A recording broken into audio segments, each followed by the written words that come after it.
So friends, कल हमने बात की थी, मतलब हमारे लास्ट लेक्चर में हमने बात की थी factor controlling landform development, endogenetic और एक्सोजेनेटिक फोर्सेस, जिसमें हमने स्पेशली बात की थी एंडोजेनेटिक फोर्सेस जो जनरेट होते हैं फ्रॉम द इंटीरियर ऑफ अर्थ। इसलिए आज हम सबसे पहले स्टडी कर लेंगे physical condition of earth interior की। ठीक है, तो देखो सबसे पहले पीवाईक्यूज हैं कि कैसे पीवाईक्यूज इसमें पूछे गए हैं। Physical condition of earth interior को लेके पीवाईक्यूज पूछा गया है आपसे, रोल ऑफ सिस्मिक वेव की in the study of earth interior. और उसके बाद 2010 में सेम क्वेश्चन रिपीट हुआ है, रेलिवेंस ऑफ सिस्मिक स्टडी आपसे पूछी गई है। ठीक है, यानी सेम सेम क्वेश्चन आपको रिपीट करके पूछा गया है। तो देखो सबसे पहले है कि अगर आप अर्थ इंटीरियर के बारे में स्टडी करना चाहते हैं तो सबसे पहली बात आती है, क्वेश्चन आता है कि why we should study interior of अर्थ। ठीक है, तो क्यों करना चाहिए आपको। देखो जो भी हमारी क्रस्ट है, या फिर हम बात करें कि जो हमारी अर्थ सरफेस है, इस पे जितनी भी हमारी रिलीफ्स हैं, लाइक माउंटेन्स है, अगर प्लेटू है, प्लेन है, फिर हम ओशन में चले जाते हैं तो हमारे पास स्लोप्स आ जाती हैं, फिर प्लेन आ जाता है, रिज आ जाते हैं। तो इन सब की जब हम स्टडी करते हैं तो ये चीजें हम देखते हैं तो हमें लगता है कि कैसे ये चीजें जनरेट हुई होगी। और लास्ट लेक्चर में हम देख लिया कि जो लैंडफॉर्म डेवलपमेंट है उनके कंट्रोलिंग फैक्टर कौन है, एंडोजेनेटिक फोर्सेस। तो एंडोजेनेटिक जब हम फोर्सेस की बात कर रहे हैं वो कहाँ से जनरेट होते हैं, इंटीरियर ऑफ द अर्थ से जनरेट हो रहे हैं। तो ऑब्वियस ही बात है, फिर हम ये जानना चाहेंगे कि अच्छा हमारी जो अर्थ का इंटीरियर है वहाँ की कंडीशंस कैसे हैं। ठीक है, तो इसके लिए देखो तीन टाइप के सोर्सेस जो है मतलब इन सोर्सेस को तीन ग्रुप में डिवाइड कर दिया। फर्स्ट आर्टिफिशियल सोर्सेस, नेचुरल, और उसका थर्ड है हमारे पास थ्योरी ऑफ ओरिजिन ऑफ अर्थ। ठीक है, ये हमें ज्यादा डिटेल में नहीं करना क्योंकि हमें जो पूछा गया है हमारे सिलेबस में वो अर्थ नहीं है, अर्थ क्रस्ट के इवोल्यूशन के बारे में हमसे पूछा गया है। ठीक है, देखो आर्टिफिशियल सोर्सेस में तीन टाइप के सोर्स होते हैं हमारे, डेंसिटी, प्रेशर, और हमारे पास कौन सा होता है, टेम्परेचर। नेचुरल सोर्सेज की बात करें तो जिसमें वोल्केनिज्म आ जाता है, और दूसरा आपका आ जाता है सिस्मिक स्टडी, जो कि इंपॉर्टेंस है यहाँ पे सबसे ज्यादा। ठीक है, उसके बाद जब हम थ्योरीज की बात करते हैं तो यहाँ पे नेबुला थ्योरी जैसी थ्योरीज आ जाती हैं, वो हम आगे देख लेंगे। तो देखो आर्टिफिशियल में सबसे पहले आता है डेंसिटी। अब डेंसिटी थ्योरी क्या कहते हैं, डेंसिटी का फॉर्मूला सबको पता है, density is equal to mass upon volume. और हमको पता है कि जो सरफेस है उसकी डेंसिटी आपकी 2.6 to 3.3 ग्राम पर क्यूबिक सेंटीमीटर है। अच्छा ये भी चीज याद रखनी है कि ये थोड़ी बहुत फिगर ऊपर नीचे हो सकती है, मैंने बेसिकली लिया है सविंदर सिंह वाली बुक से, मैंने बनाए हैं तो वहां से मैंने ये चीजें कंसीडर की हैं। ठीक है, तो थोड़ा बहुत ऊपर नीचे हो सकता है। अगर ज्यादा एग्जैक्ट देखना है तो जो एनसीईआरटीज में वैल्यू दी गई है हम उनको यूज कर सकते हैं, बट ये कोई प्रॉब्लम नहीं है।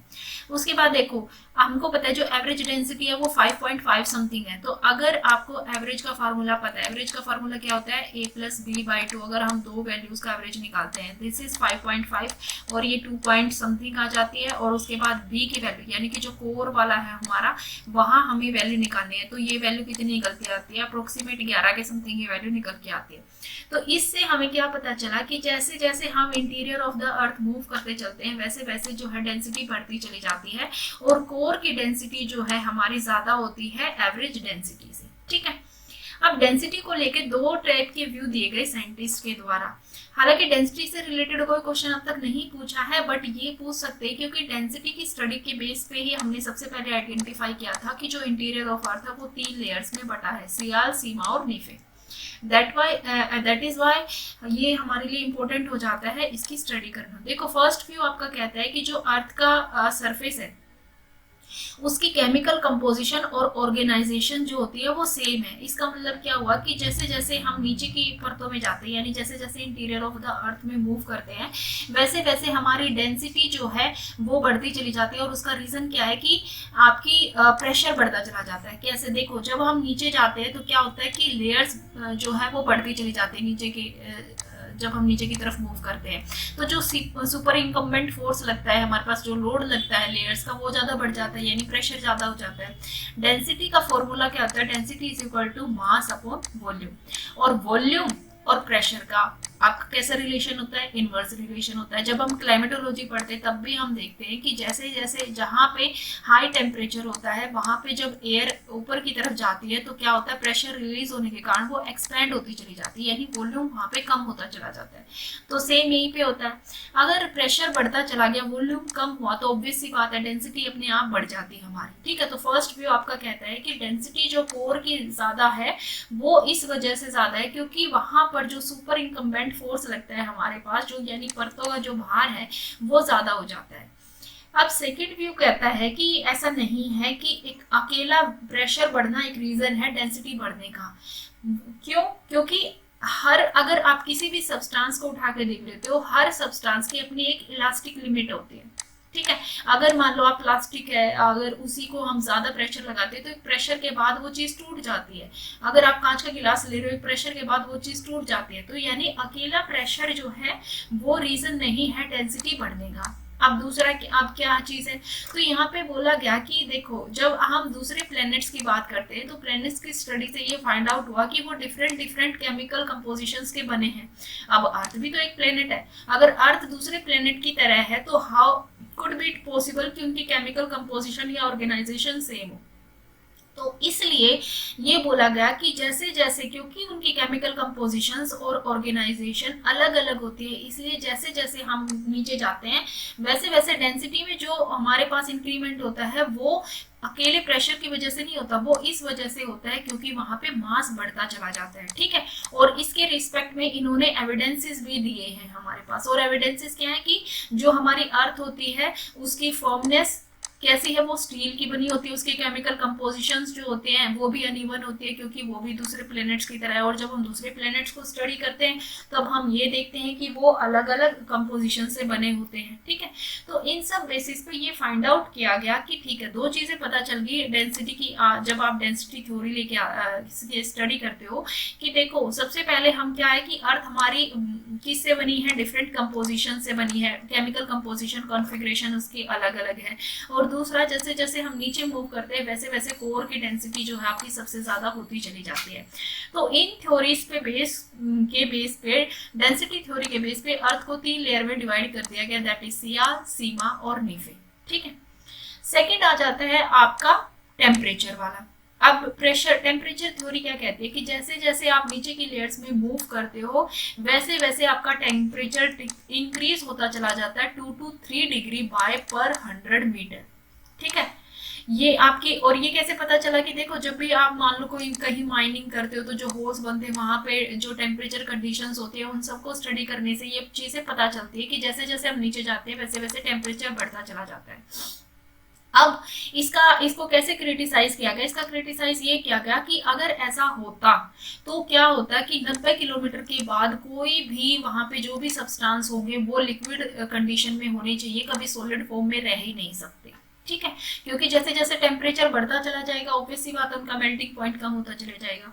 फिर इसको क्रिटिसाइज किया गया प्रेशर थ्योरी से कि ऐसा नहीं है, क्योंकि लेयर्स नीचे की जब हम नीचे लेयर्स में बढ़ते चले जाते हैं तो लेयर्स बढ़ने के कारण जो लोड है वो भी बढ़ता चला जाता है। इसलिए एक टाइम पे ऐसा आता है जब प्रेशर ज्यादा होने से मेल्टिंग पॉइंट भी ज्यादा हो जाता है। ठीक है, इसलिए टेम्परेचर और प्रेशर दोनों थ्योरीज से ही या तीनों थ्योरी से मैं कहूँ ये नहीं हम कंसीडर कर पाए कि बेसिकली जो लेयर्स होते हैं वो कैसे कैसे बनी है। उसके बाद आपके पास दूसरे क्या आ जाते हैं, एविडेंसेस आ जाते हैं from theory of origin of अर्थ। सबसे पहले आता है प्लेनेस्टियमल हाइपोथेसिस। ये क्या कहते हैं कि जब बहुत सारे सॉलिड डस्ट पार्टिकल एक साथ मिले उसके बाद जो है हमारी को अर्थ बनी है, दैट मींस जो हमारी अर्थ का जो कोर है हमारे पास वो आपकी सॉलिड फॉर्म में होनी चाहिए। ठीक है, जो टाइडल है वो क्या कहती है कि जो कोर है हमारी अर्थ की वो लिक्विड फॉर्म में होनी चाहिए, क्योंकि ये जो सन है वहां से जो टाइडल मटेरियल्स निकले हैं उनसे ये बनी है। नेबुलर थ्योरी कहती है कि जो कोर है वो must be in gaseous state. तो इससे भी हमको क्या पता चला कि हमें इंटीरियर ऑफ द अर्थ के बारे में पूरा अच्छे से नहीं फाइंड आउट कर सकते हम, क्योंकि कोई कह रहा है कि वो गैस स्टेट में है तो कोई सी थ्योरी कह रही है वो लिक्विड स्टेट में है। अब कोई भी क्वेश्चन जो है आपको आर्टिफिशियल सोर्सेज से लगा लो या फिर आपको थ्योरी स्पेस पे लगा लो, ये नहीं मिला है। ठीक है, अच्छा देखो, अब हम ये सोच लेंगे कि अगर PPYQs आता है तो हम डेंसिटी वाली या फिर थ्योरीज वाली स्टडी क्यों करें। हम इनको बहुत डेप्थ में नहीं करेंगे, लेकिन अगर मान लो सिस्मोलॉजी पे आ जाता है, क्वेश्चन आ जाता है कि उसके बारे में बताओ, अर्थ इंटीरियर के बारे में, तो कैसे शुरुआत करेंगे। पहले तो शुरुआत यही करेंगे ना कि क्योंकि आर्टिफिशियल जो सोर्सेज है हमारे पास, डेंसिटी, टेम्परेचर, प्रेशर और जो थ्योरीज है हमारे पास, इनसे हम नहीं फाइंड आउट कर पाए, और उसके बाद फिर सिस्मिक वेव्स आई थी। तो इंट्रोडक्शन में तो आपको ये पार्ट वैसे भी डालना है ना, तो थोड़ा बहुत आइडिया हमें होना चाहिए। और यूपीएससी का कोई भरोसा नहीं है, वो आपसे पूछ सकता है कि जो पहली थ्योरीज है उनके बारे में भी। अब देखो नेचुरल सोर्सेज के बारे में क्या है कि सबसे पहले ये देखा गया कि देखो अगर कहीं वोल्केनो आते हैं, है ना, तो वहां पे वोल्केनिक इरप्शन होते हैं, तो हमें पता है कि जो मैग्मा है हमारा वो हमें सरफेस पे दिखाई देता है, और उसको देख के क्या नजर आता है कि वो लिक्विड है। यानी ये फाइंड आउट किया गया कि चलो आपको ज्यादा नहीं पता, लेकिन एक चीज तो पता चल गई कि जो हमारे पास इंटीरियर ऑफ अर्थ है वहां पे एक लेयर तो ऐसी है जो कि हमारी लिक्विड फॉर्म में होनी चाहिए हमारे पास, ठीक है, जिसको कि इन्होंने नाम दिया मैग्मा चैम्बर का।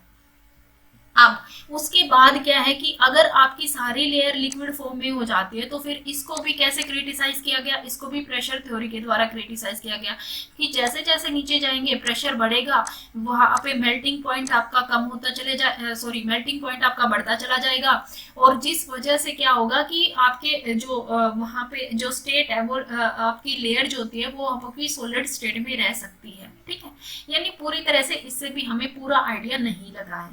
अब देखो फिर आता है हमारे पास एविडेंस ऑफ सिस्मोलॉजी, जिसको कि हमें अच्छे से स्टडी करना है। सिस्मोलॉजी का मतलब क्या हो गया आपके पास, यही की जो सिस्मिक वेव जनरेट होती हैं, अर्थक्वेक जब आता है तो उनकी स्टडी से हम फाइंड आउट करते हैं कि इंटीरियर ऑफ अर्थ हमारा कैसा है। अब देखो क्या चीज है, सबसे पहले ये फोकस क्या होता है, जहां पे आपका अर्थक्वेक जनरेट होता है वो होता है फोकस, और डीपेस्ट फोकस कितना, वो 700 किलोमीटर, ये याद रखने की जरूरत नहीं, बट हाँ आप वैसे याद रख सकते हो। उसके बाद जब अर्थक्वेक आता है तो सबसे पहले वो सरफेस पे, जहां पे वो हमेशा मतलब सरफेस पे सबसे पहले लोकेट होता है, तो वहां पे उसको बोला जाता है आपका ईपी सेंटर। फोकस जहां जनरेट होता है, और ईपी सेंटर जहां वो सरफेस पे सबसे पहले आपका नजर आता है, मतलब लोकेट होता है वो। उसके बाद देखो जब आपका अर्थक्वेक आता है तभी आपकी वेव्स जनरेट होती हैं, और जिनको बोला जाता है सिस्मिक वेव्स। वेव्स क्या होती है, बेसिकली ट्रांसफर ऑफ एनर्जी होती है। तो दो टाइप की वेव हमारे पास होती है। पहला हमारे पास होती है कौन सी, साउंड वेव्स। दूसरा आपकी लाइट वेव होती है। लाइट वेव सबको पता है कि वो आपकी मूव, वहां पे पार्टिकल्स की मूवमेंट होती है, और पार्टिकल मूव करते हैं आपके कैसे, कि आपके राइट एंगल पे मूव करते चले जाते हैं, ठीक है। उसके बाद आपकी क्या है, जो आपकी साउंड वेव्स होती है उसमें particle to and fro move करते हैं, दोनों डायरेक्शन में जाते हैं, हॉरिजॉन्टली आपके मूव करते हैं जिस डायरेक्शन में रे आपकी प्रोपिगेट करती है, ठीक है। तो देखो पी वेव आपकी कैसी होती है, साउंड वेव्स की तरह होती है, और एस वेव कैसी होती है, लाइट वेव की तरह होती है। तो हमको पता है कि जब हम सिस्मिक वेव की स्टडी करते हैं तो तीन टाइप की वेव जनरेट होती है, पी वेव्स, एस वेव और एल वेव। एस वेव यानी साउंड वेव, जिसको लॉन्गिट्यूडिनल वेव भी कहते हैं या कंप्रेशनल वेव भी कहते हैं। एस वेव जिसको लाइट वेव, लैटिट्यूडिनल या ट्रांसवर्स वेव या डिस्टोर्शनल वेव भी कहते हैं। और उसके बाद हमारे पास आती है एल वेव यानी सरफेस वेव या लव वेव भी इसको बोलते हैं हम। ये दोनों हो सकती है, ये लॉन्गिट्यूडिनल वेव भी हो सकती है, लैटिट्यूडिनल वेव भी हो सकती है। अब देखो सबसे पहले कौन सी आएगी आपके पास, पी वेव। तो इसकी इंटेंसिटी क्या है, इसकी इंटेंसिटी सबसे कम होती है, उसके बाद इंटेंसिटी बढ़ती चली जाती है। एस वेव की इंटेंसिटी पी वेव से ज्यादा होती है। और एल वेव क्योंकि आपकी ये सरफेस के मतलब सरफेस के साथ ही मूव करती है, इसलिए इसकी इंटेंसिटी सबसे ज्यादा होती है, और जो सबसे ज्यादा डिस्टोर्शन का कारण आपका बनता है। अब आपकी स्पीड की अगर हम बात करें तो सबसे पहले जब भी अर्थक्वेक आता है तो हमें हल्के झटके महसूस होते हैं ना, तो सबसे पहले यानी स्पीड किसकी हुई, जो सबसे पहले पहुंची पी वेव की। उसके बाद स्पीड एस वेव की कम हो जाती है, और एल वेव की स्पीड जो होती है वो सबसे कम होती है। उसके बाद जब हम बात करते हैं और जब हम स्टडी करते हैं तो हम ये देखते हैं कि जो पी वेव होती है वो तीनों मटेरियल से मूव कर सकते हैं, लिक्विड, सॉलिड और वैक्यूम से भी मूव कर सकती है, ठीक है। तो लेकिन इसकी स्पीड हाईएस्ट कहाँ पे होती है, तो सॉलिड में इसकी स्पीड सबसे ज्यादा हाईएस्ट होती है। लिक्विड में ये मूव करती है लेकिन क्या हो जाता है, सिर्फ इसकी स्पीड कम हो जाती है। वहीं एस वेव जो होती है वो आपकी लिक्विड से होके नहीं गुजरती। जैसे देखो जब हम पानी में होते हैं नीचे गहराई में, तो बाहर से कोई बोले तो एक टाइम के बाद हमको साउंड सुनाई नहीं देता, क्यों, क्योंकि वो लिक्विड के थ्रू मूव नहीं कर पाती है, ओके। उसके बाद देखो फिर हमारे पास क्या होती है कि जो ट्रिमर्स मतलब वही बोला जाता है, जब अर्थक्वेक आते हैं तो सबसे पहले कौन सा सिस्मोग्राफ पे नजर आता है, तो सबसे पहले प्राइमरी में आपका क्या आएगा, ये बिगिनिंग में स्मॉल और वीक होते हैं यानी पी वेव आ जाएगी। उसके बाद फिर सेकेंडरी आपको थोड़े ज्यादा तेज झटके महसूस होते हैं, और फिर मेन जो आता है जब एल वेव आती है ना, तो पी वेव यानी आपकी ये थोड़े से में हुआ, उसके बाद एस वेव आपके आ गई, और फिर उसके बाद सबसे ज्यादा हो गया आपके मूव करती है एल वेव, सबसे ज्यादा आपके डिस्टोर्ट करते हैं, सबसे ज्यादा इंटेंसिटी से मूव करते हैं।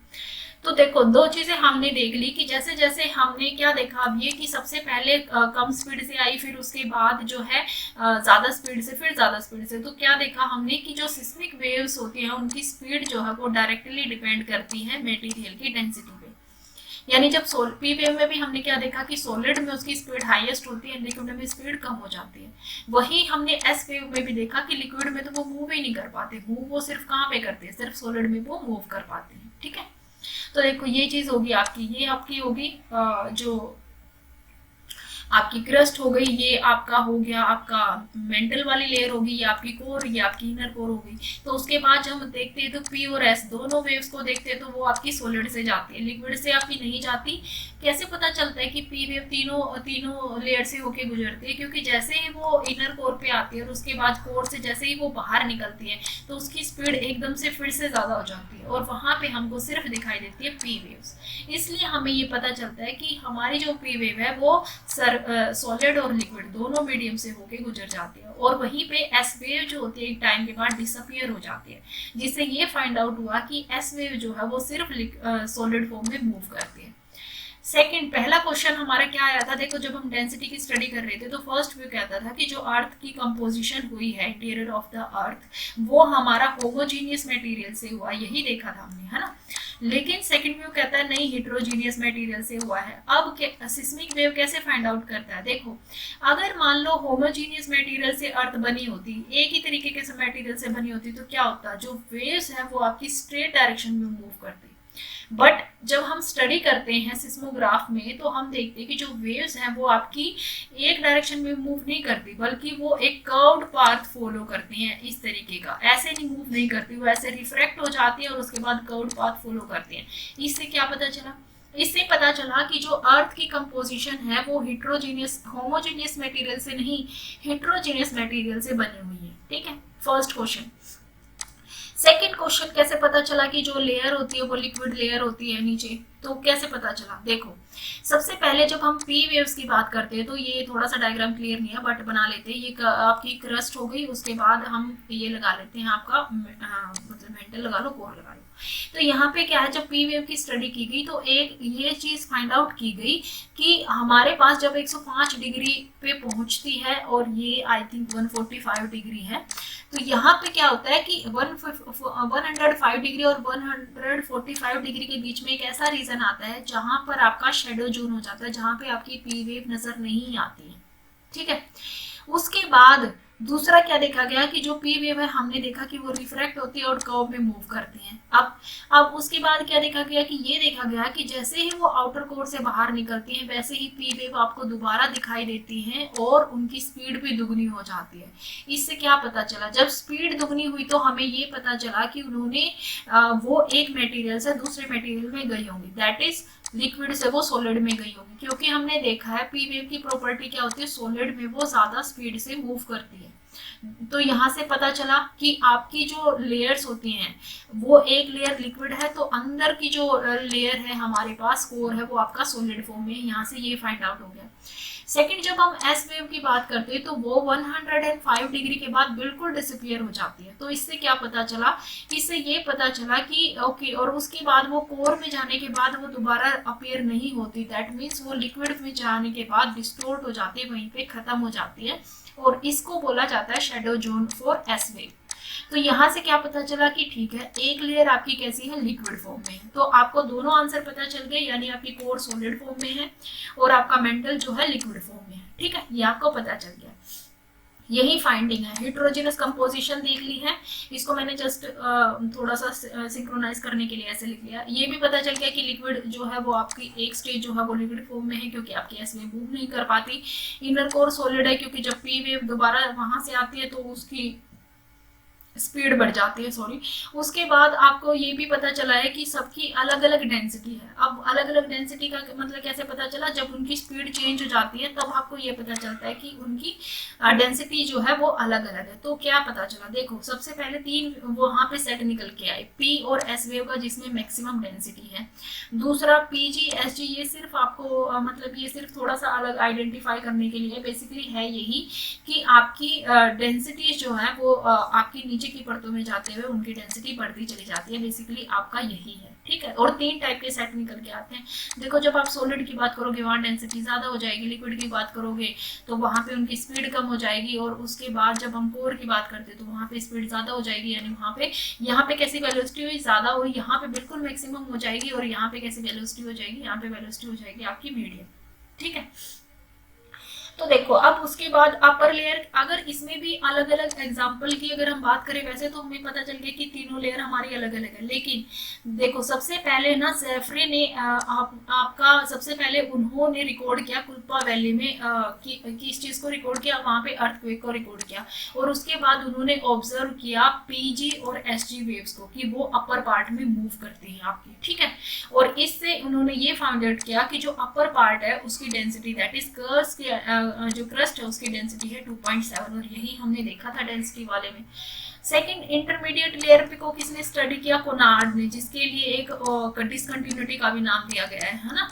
तो इन्होंने क्या किया, इन्होंने जब अर्थक्वेक को फाइंड आउट किया तो इन्होंने मीडियम डेंसिटी वाली लेयर को फाइंड आउट किया, दैट इज आपकी मेंटल वाली लेयर, ठीक है।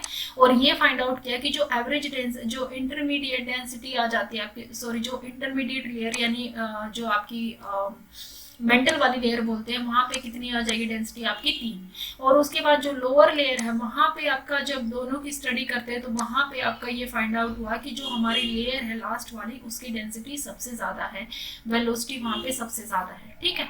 तो ये 3 लेयर्स में अर्थ को डिवाइड कर दिया गया। अब आ जाता है केमिकल कंपोजिशन एंड लेयरिंग, इसको हम नेक्स्ट कर लेते हैं क्योंकि ये ज्यादा लंबा हो जाएगा। तो आपको देखो सिस्मिक स्टडीज करते हैं तो आपको सारे आंसर मिल जाते हैं। पहला कि जो हमारा इंटीरियर ऑफ अर्थ है, क्या क्या अगर मैं इसको शॉर्ट फॉर्म में लिखी तो इंटीरियर ऑफ अर्थ हमारा हिट्रोजिनस मटेरियल से बना होता है, ठीक है, या इन नेचर हिट्रोजिनस है। दूसरा कि आपकी एक लेयर आपकी लिक्विड में आती है, वो कैसे पता चला कि एस वेव जो है आपकी वहां पे शैडो जोन बनाती है, ठीक है। आप यूपीएससी ऐसे सिस्मिक स्टडी ना पूछ के डायरेक्ट आपसे शैडो जोन और उससे क्या फाइंड आउट करते हो ये भी चीज क्वेश्चन आपसे पूछ सकता है। उसके बाद जो इंटीरियर ऑफ अर्थ है आपका, यानी कि जो कोर है हमारी वो हैवी मटेरियल्स की बनी होती है, ये कैसे पता चला, क्योंकि जो पी वेव्स हैं वो वापस कोर से जब निकलती हैं बाहर तो उनकी स्पीड दोबारा से दोगुनी हो जाती है, ठीक है, डबल स्पीड से वो निकलती है। तो पता चला कि जो कोर है वो हमारी हैवी मेटल से बनी होती है, ठीक है। तो हमें ये भी पता चल गया इन सब से क्या पता चला कि 3 लेयर में इनको डिवाइड किया गया है, क्रस्ट, उसके बाद आपका मेंटल, और उसके बाद आपका किया गया है आपका कोर। बेसिकली ये क्रस्ट मेंटल कोर नाम अलग अलग दिया गए हैं, बाकी इनसे पता चला है कि वो 3 लेयर में डिवाइडेड है। और ये भी देखा लास्ट में हमने क्या देखा, जहाँ पे जब अलग अलग जगह के अर्थक्वेक की स्टडी की गई तो ये भी देखा कि जो हमारी अपर लेयर है उसकी डेंसिटी आपकी कम है, उसके बाद जो हमारी मीडियम लेयर है उसकी डेंसिटी उससे ज्यादा है, और जो कोर है उसकी डेंसिटी उससे ज्यादा हो जाती है, ठीक है। बेसिकली ये फिगर यहाँ पे ध्यान नहीं देने, इसलिए मैंने आपको ऊपर नहीं बताया कि किसकी इतनी डेंसिटी मिली है, क्योंकि ये चेंज होती रहती है, हर बुक में ये अलग अलग है। बट ओवरऑल हमको देखना है कि हमें ये पता चला कि जो हमारी अर्थ है वो 3 लेयर्स में बनी है, और कहीं ना कहीं कोई पार्ट लिक्विड है और जो कोर है वो आपकी हैवी मेटल्स की बनी होती है, लाइक निकल वगैरह की, ठीक है। तो ये चीजें, हाँ, उसके बाद केमिकल कंपोजिशन हम अलग से देख लेंगे नेक्स्ट वाले उसमें लेक्चर में देख लेंगे, ठीक है। तो आप मेरे को बता सकते हो कि हम कॉपी से पढ़ें या फिर हम बुक से पढ़ें, जहां से भी आपको अच्छा लगेगा हम उस चीज को वैसे इस सीरीज को कंटिन्यू कर लेंगे। तो मिलते हैं हमारे नेक्स्ट लेक्चर में। अगर आपको ये वीडियो पसंद आया है तो हमारे चैनल को लाइक, शेयर और सब्सक्राइब करें, और ये लेक्चर देखने से पहले एंडोजेनेटिक फोर्सेस का लेक्चर जरूर देखिए, ठीक है, that will be helpful for you. Bye bye.